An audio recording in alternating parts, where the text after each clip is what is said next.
Age bar Andhra Pradesh. అసలు ఈ మాట ఎందుకు వినిపిస్తుంది?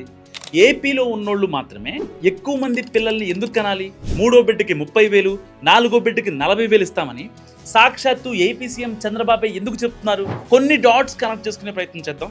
అసలు మ్యాటర్ ఏంటంటే, India average age 28.5 years and Andhra Pradesh average age 32.5 years.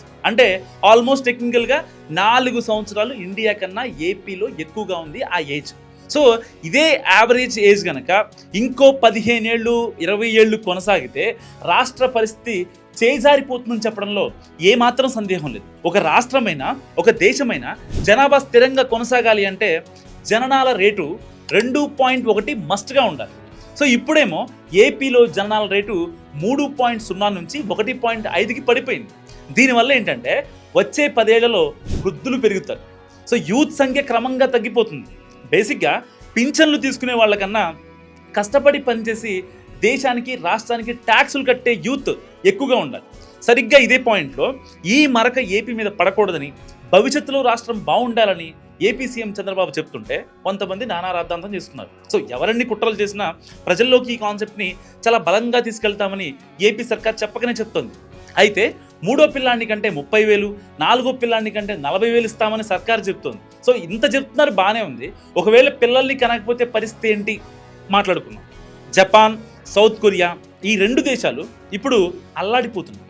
ఒక రకంగా చెప్పాలంటే వేరే దేశాల నుంచి యూత్ని ఏదో ఒక వీసా ఇచ్చేసి ఇంపోర్ట్ చేసుకుంటున్నాయి. వృద్ధులతో అష్ట కష్టాలు పడుతున్నాయి లిటరల్గా.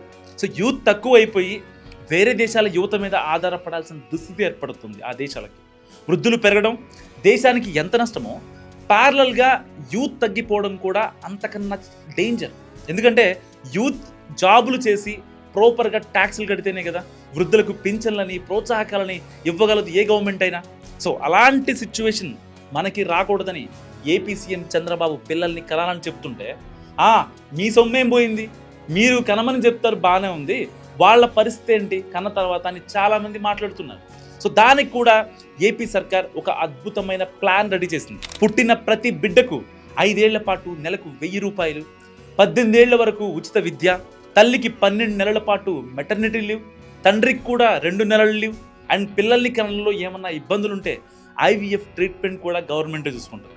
సో ఫ్యూచర్లో రాష్ట్రం బాగుండాలి కాబట్టి పిల్లల్ని కనమంటుంటే ప్రతిపక్ష పార్టీలేమో చంద్రబాబుకు లోకేష్ ఒక్కడని మాట్లాడటం ఎంతవరకు కరెక్ట్? సో మీరేమనుకుంటారో మస్ట్ కామెంట్ చేయండి.